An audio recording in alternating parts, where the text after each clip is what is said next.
যা কিছু দেখছি, শুনছি, বুঝছি, জানছি বলে আমার জগৎ, এই সব কিছু তো একটা উৎস থাকতে হবে।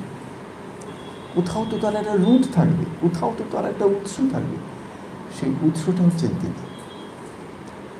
যেমন আমি দেখি, সকালবেলা দেখি যে ঘুম থেকে উঠে চতুর্দিকে অনেক আলো আছে, জানলা দিয়ে দেখলাম চতুর্দিকে খুব আলো আছে, তাহলে কি আমি ধরে নেব না সূর্য উঠেছে?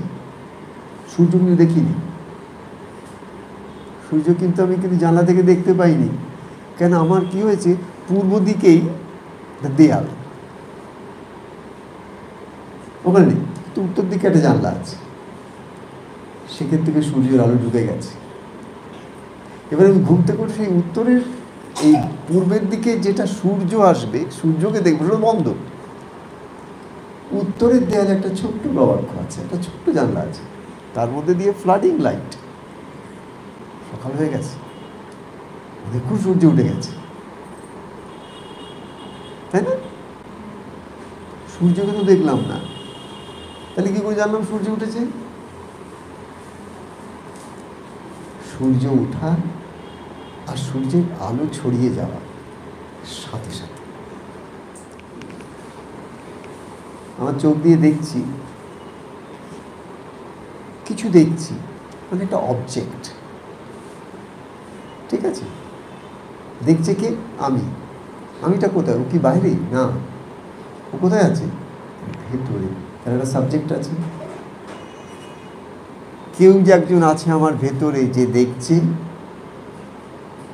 চোখের মধ্যে দিয়ে সে বাইরে দেখছে, যেমন আমরা জানলা দিয়ে বাইরে দেখি। তো যে দেখছে সে দ্রষ্টা। ঠিক এমনই ভাবে সব কিছু সৃষ্টির পেছনে একটা স্রষ্টা আছে, তাকে আমি দেখতে পাই আর না পাই, সৃষ্টির মধ্যেই তার ছোঁয়াটাকে অনুভব করি। এই যে অনন্ত বৈচিত্র্যময় সৃষ্টি, তার মধ্যে অনেক বৈষম্য আছে, কিন্তু এত অনন্ত বৈচিত্র্য, এত অনন্ত বৈষম্য, তার মধ্যেও কিন্তু মাঝে মধ্যেই তিনি আমাকে ছোঁয়া দিয়ে রাখেন, যার মধ্যে আমার মনের মধ্যে প্রশ্নটা কখনো আসে, যে প্রশ্নটা হচ্ছে যে এত সুন্দর প্রজাপতিটার পাতা দেখছি, দুটো উইংসগুলো কি অপূর্ব ইন্ট্রিকেট একটা ডিজাইন, এরকম ইন্ট্রিকেট ডিজাইন কে আঁকলো? কে প্রজাপতির পাতাগুলো আঁকলো? তিনি না জানি কত বড় পেইন্টার, কত বড় সৃষ্টি করবার তার ক্ষমতা, যে এইরকম প্রিসিশনে, এইরকম একটা কালার কম্বিনেশনে একটা প্রজাপতি তৈরি করেছে। জলের তলায় এমন অনেক মাছ আছে যাদের দেখলে হতচকিত হতে হয়, কি কালার্স, ওরে বাপরে বাপ। বনের মধ্যে অনেক পাখি আছে যাদের দিকে তাকালে অবাক, এই কালার্স, ওরে বাপরে বাপ। মাটি থেকে একটা গাছ উঠলো, একটা ফুল হলো, নাকের কাছে নিলে মা কি অপূর্ব সুগন্ধ। মাটি থেকেই তো নিয়েছে, আমি মাটি খামলে খামলে নিলে আমি তো হাতে কোনো সুগন্ধি পাই না, মাটির গন্ধ পাই, সুগন্ধি তো পাই না। কিন্তু এই গাছটার কি এমন ক্ষমতা আছে যে মাটির মধ্যে গিয়ে সেই গন্ধ তত্ত্বে গিয়ে হাত দিতে পারে? আমি তো গন্ধ তত্ত্বে হাত দিতে পারি না। গন্ধতত্ত্ব, পৃথিবী হচ্ছে গন্ধতত্ত্ব, যে মাটি, পৃথিবী গন্ধতত্ত্বর মধ্যে গন্ধ লুকোনো আছে। এবার ও কী করছে, সোলার পাওয়ারটাকে নিয়ে ও তলায় গিয়ে গন্ধতত্ত্বে হাত দিয়ে ওখান থেকে সূক্ষ্ম সূক্ষ্ম তন্মাত্র টানছে। তিনি যখন ফুলটাকে ফোটালো, তখন তুমি যখন অনেক সময় দেখবে নিচ থেকে তখন তোমরা উঠবে, বাবার এখানে সুন্দর সাজানো থাকে, সুগন্ধে মহ করে চতুর্দিক মনে হয় ও বাপরে বাপ কি অপূর্ব সুগন্ধ। সন্ধ্যা হলে রজনীগন্ধাগুলো গন্ধে ভরিয়ে দেয়, ঠিক সন্ধ্যাকালে গন্ধটা হয়, দিনের বেলা গন্ধ নেই। Everything is connected to the other. এই অপূর্ব সৃষ্টি সব কিছু একে অপরের সাথে মিলেমিশে একটা কিছু অপূর্ব জিনিস সৃষ্টি করেছে। কোনোটাকে বাদ দিয়ে তুমি কিছু করতে পারবে না, আইসোলেট করে তুমি কিছু করতে পারবে না। তোমাকে যদি কিছু দেখতে হয় হোলিস্টিক্যালি দেখতে হবে, কিন্তু আমার কাছে হোলিস্টিক ভিশনটা তো নেই। হোলিস্টিক ভিশন যেহেতু নেই, আমার কাছে ছোটো ছোটো ভিশন আছে, তাই কোনো জিনিসটাকে আমি পুরোপুরি গ্রহণ করতে পারি না, বা অনুভব করতে পারি না, বা উপলব্ধি করতে পারি না, তাই উৎসতে হাত দিতে পারি না। তাই সব কিছুর একটা উৎস আছে। একটা গাছ দেখছি, তার রুটসের কথা একবার চিন্তা করবো না? খালি গাছটাই দেখবো, খালি গাছের ফল পেড়ে খাবো, ফুল ছিঁড়ে খাবো, কেন? আমি একবার সেই গাছটার গোড়ায় কি আছে, তার তলায় কি আছে, সেটা একবার চিন্তা করবো না? ঠিক তেমনি আমার জীবন 70-80 বছর ধরে আমি পৃথিবীতে থাকবো, অথচ উৎসকে চিনব না, এই সৃষ্টি স্রষ্টাকে তাকে চিনব না, তার সঙ্গে সঙ্গ করবো না, তার কাছে বসবো না, তাকে আমার সুখ দুঃখের কথা শোনাবো না, তিনিও তার সুখ দুঃখের কথা আমাকে বলবেন, আমি শুনবো না। যিনি ব্রহ্মজ্ঞ হন, যিনি ব্রহ্মজ্ঞ হন, ব্রহ্মজ্ঞা হন, তিনিও তার দুঃখের কথা বলেন। কি দুঃখ কোথায়? তাদের দুঃখ কিন্তু তাদের নিজেদের নিয়ে নয়, তাদের ব্যক্তি দুঃখ বলে কিছু নেই, তার কারণ তারা আর ব্যক্তি বলে কেউ নয়। তাহলে তাদের দুঃখটা কোথায়? তাদের দুঃখটা একমাত্র তখনই হয় যখন দেখে আরেকটা মানুষ কষ্ট পাচ্ছে।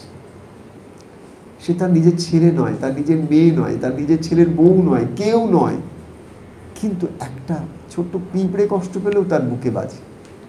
এটা হচ্ছে ব্রহ্মজ্ঞ, ব্রহ্মজ্ঞান লক্ষণ। তো সে তখন তার দুঃখের কথা জানায় যে উফ, বুঝতে পারছি যে ও একটু যদি আমার কথাটা যে শুনে চলে তাহলেই হবে, শুনতে পাচ্ছে না। ও সবার কথা শুনতে পায়, সবার কথা মতো চলতে পারে, গুরুর কথা শুনতে পায় না, গুরুর কথাটাকে ধরতে পারে না। গুরুকে, গুরু ওরই ভেতরে বসে সমাধানের যে আলোক, সেটা হচ্ছে গুরু। প্রত্যেকটা মানুষের মধ্যে তার যত সমস্যা সৃষ্টি করার ক্ষমতা আছে, প্রত্যেকটা মানুষের মধ্যে যত তার নিজের জীবনের প্রতিবন্ধক বাধা বিপত্তি সৃষ্টি করার ক্ষমতা আছে, তার থেকে অনেক বেশি ক্ষমতা আছে তার নিজের আলোকের তেজের মধ্যে। সেই আলোকের তেজ হচ্ছে গুরু। গুরুটা মানুষ নয় কিন্তু, হ্যাঁ মানুষ, প্রথমে বললাম সে মানুষ নয়, গুরু একটা মানুষ নয়, মানুষ কোনদিন গুরু হতে পারবে না। হ্যাঁ মানুষ। তাহলে এই যে আপনি বললেন যে গুরু মানুষ নয়, আমার এক্ষুনি বলছেন হ্যাঁ গুরু মানুষ, হ্যাঁ কন্টেইনার। উনি সেই শক্তিটাকে কন্টেইন করছেন। তোমার যদি ঘরে একটু গঙ্গা জল আনতে হয়, তুমি গঙ্গা আঁচল ভরে গঙ্গা ঘরে নিয়ে আসতে পারবে? তুমি যাও গঙ্গায় যাও, তোমার তো গঙ্গা জল দরকার ঘরে, না? তো তুমি যাও মা গঙ্গার কাছে যাও, গিয়ে আঁচল ভরে গঙ্গার জল নিয়ে বাড়িতে এসো, পারবে কি? পারবে। তোমার কি দরকার? একটা কন্টেনার দরকার, না? তুমি যদি এখন মা গঙ্গার ওখানে গিয়ে একটা বোতল মধ্যে করে জলটা ভরে দিলে, এখন তুমি বাড়িতে এনে রেখে দাও তোমার ঠাকুরের স্থানে, যখন যখন দরকার তুমি আচমন করো, যা খুশি করো, তুমি ঠাকুর শিবকে স্নান করো, সব কিছু তোমার কন্টেনারে জল আছে। কিন্তু কন্টেনারটা কি গঙ্গা জল? ওই শিশিটা কি গঙ্গা জল? You get my point? গুরুকে এর ডেফিনেশন হচ্ছে কিন্তু ওই যে শিশিটার মধ্যে গঙ্গা জল আছে, ওই শিশিটা কি গঙ্গা জল? না। কিন্তু দেখি তুমি ওই শিশিটায় পা দাও দেখি, আমি 4-5টা শিশি রেখে দেবো, তার মধ্যে একটাই গঙ্গা জল থাকবে। তুমি গঙ্গা জলের শিশিটা পা দিতে পারবে? অন্য শিশিতে পা দিতে পারবে? অন্য যেসব এমনি শিশি থাকবে সেগুলো তুমি পা দিতে পারবে, কোনো অসুবিধা নেই, তুমি এরকম করবে না। কিন্তু গঙ্গা জলের শিশি দিয়ে বল কেন? গঙ্গা জলে তোমার পা লাগলো, ছাঁকা লাগলো কেন? কি এমন জিনিস ওর মধ্যে আছে? সবার মধ্যে গুরু আছে, ওই শিশিটার মধ্যে গঙ্গা জল আছে, ওখানে পা লাগলেই এটা অন্য জিনিস।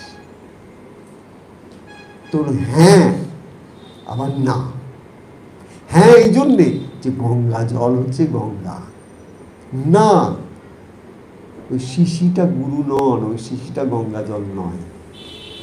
এটা বোঝা হলো কি?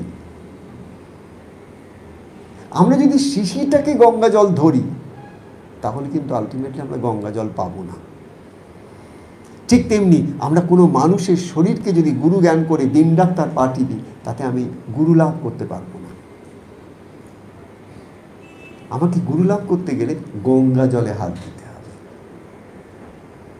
ঠিক তেমনি আমাকে যদি গুরুকে স্পর্শ করতে হয়, তাহলে আমাকে আলোকের স্পর্শের জন্য আগে আমার ভেতরে সেই অভিপ্সা চাই যে গুরু আলোক ছাড়া কিছু না।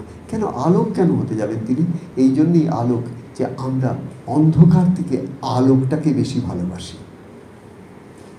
অন্ধকারে আমাদের ভয় হয়, কিন্তু ভোরের আলো ফুটে গেলে আনন্দ হয়, যার ভয় নেই। একটা জঙ্গলের মধ্যে দিয়ে যাচ্ছি, হঠাৎ করে সন্ধে হয়ে গেল, কিরম হয় বলো অবস্থা কিরম হয় বলো? একটা জঙ্গলের মধ্যে দিয়ে যাচ্ছি, কোথা থেকে আসছি, হঠাৎ করে একটা জঙ্গলের মধ্যে ঢুকেছি, হঠাৎ করে সন্ধে হয়ে গেল। এবার বলো তারপর থেকে মোমেন্টসগুলো চিন্তা করো তো, কেন এর আগে তো কিছু অসুবিধা ছিল না, তুমি তো জঙ্গলের মধ্যেই চলছিলে, মেঠো পথ দিয়ে তো তুমি চলছিলে, তখন তো তোমার গা ছমছম করেনি। যেই সন্ধ্যার আধার নেমে এলো, হঠাৎ বলো কী যেন একটা ডাকলো, কী যেন শশক করলো, প্রত্যেকটা জিনিস তোমার মধ্যে একটা ভয় আনছে। কেন? Fear of unknown. Fear of? Where from the fear comes into our mind? It comes from unknown zones. I do not know which can attack me. I do not know. তখন আমি দেখতে পেতাম কোত্থেকে কি আসছে, এখন তো কিছু দেখতে পাচ্ছি না। যত দেখতে পাই না তত আমার ভয় হয়। কেন? Fear of unknown. এবার যদি হঠাৎ করে একটু পরেই দেখলাম কিছুক্ষণের মধ্যে উষার আলো এসে গেল, তখন আমার ফিয়ারটা থাকে। তার মানে আলোক আমার ফিয়ারটাকে দূরীভূত করলো। যে আমার সব ব্যথা বেদনার উৎস অর্থাৎ অন্ধকার, সেটাকে যিনি আমার নিয়ে নেন, যিনি আমাকে ফিয়ার থেকে ফিয়ারলেস করে দেন, যিনি আমার সমস্ত দুঃখ হরণ করে নেন, তিনি হচ্ছেন গুরু। সুতরাং let's not mistake Guru for a body, for a physical person. তাহলে আর কোনো অসুবিধা নেই। তো